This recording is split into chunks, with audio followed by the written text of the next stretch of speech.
عليكم ورحمة الله وبركاته، كل سنة وانتم طيبين. ان شاء الله انا هعمل معاكم البسبوسة المكرملة النهاردة. انا اول مرة اعملها على القناة.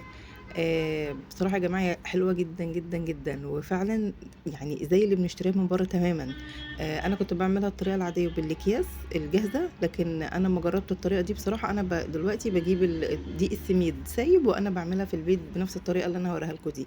انا اخدت طريقتها طبعا من على اليوتيوب، وناس كتير عملوها ممتازة، فانا حبيت اجربها. بصراحة هي حلوة جدا. اول حاجه انا حطيت 3 كوبايات دقيق سميد على جنب كده زي ما انتم شفتوا. ما حطيتش عليهم اي حاجه. وهنا هو انا حطيت كوبايه الا ربع سكر وعليها وكوبايه الا ربع ميه. اول حاجه حطيت كوبايه الا ربع سكر، سبتها اتكرملت وحطيت عليها معلقه عسل نحل. وبعد كده بدات انزل لما اتكرملت زي ما انتم شايفين كده، بدات انزل بكوبايه الا ربع ميه. لو انتوا عايزينها مسكره قوي ودسمه، كوبايه سكر وكوبايه ميه. انا حطيت بصراحه كوبايه الا ربع، وعليهم كوبايه الا ربع سمنه. دي كانت عندي سمنه بلدي انا مسيحاها. يبقى احنا حطينا كوبايه سكر، خليها في المقدار العادي بتاعها، كوبايه سكر. كرملناها. وبعد كده رحنا بعد ما اتكرملت حطيت عليها معلقه عسل نحل، وبعد كده نزلت عليها بكوبايه ميه. بس كوبايه الميه هننزلها يا جماعه معلقتين معلقتين. لو نزلنا كوبايه الميه كلها مره واحده، السكر هيتكتل وهيبقى صعب جدا ان انت تفككيه، يعني هيقعد وقت طويل جدا عشان يفك معاكي على البوتاجاز، على النار. فاحنا بنزل بالميه زي ما انتم شفتوا، حبه صغيرين حبه صغيرين، واقلبها.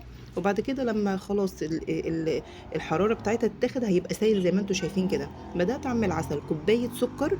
المقدار ده 3 كوبايات دقيق السميد بياخد كوبايه سكر للشربات بتاعها، وكوبايه ميه، وعليها نص ليمونه. وبعد لما بيغلي بسيط جدا، لان عسل الكنافه بيبقى الاتنين سخنين، الكنافه والعسل بتاعها الاتنين سخنين. ولازم يكون بتاع دون الاتنين سخنين. وبعد بقى العسل كمان لما بيغلي بقى خلاص بنحط عليه باكو فانيليا. الفانيليا بتبقى حلوة جدا جدا جدا مع العسل، بتديكي بقى ريحة رهيبة بصراحة. خلاص كده هو احنا خلصت الكنافة زي ما انتوا شفتوا. رحت العسل استنيت بقى لما السمنه والميه والسائل اللي انا عملته ده المكرمل برد تماما. لما برد يعني بقى دافي، مش برد خالص، بقى دافي كده ان انا استحمله. بدات دلقته على دي البسبوسه، ما بتحطلهاش بيكنج باودر نهائي. دلقته على البسبوسه بتاعتي على الدقيق، وبدات ان انا اقلبه بالراحه جدا. هي تقليبه واحده بس يا دوبك يتشرب وخلاص، ما تقلبيش تاني. كتر التقليب في الدقيق البسبوسه بينشفها. بدات ان انا اقلب زي ما انتم شايفين، ورصتها هي بتبقى تقيله شويه كده.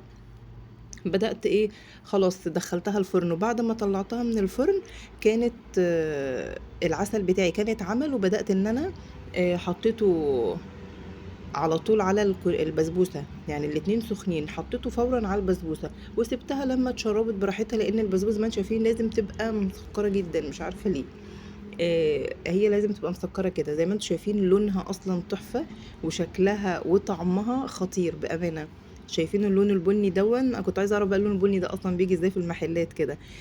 وعرفت الحمد لله، وعملتها وجربتها، ودي مش اول مره ان انا اعملها. فلما انا جربتها قبل كده بصراحه وعجبتني، فقلت اعملها معاكم على القناه. انا اي حاجه بعملها قبل ما بنزلها على القناه بكون انا جربتها اصلا الاول، لما بتعجبني اقول اجربها معاكم.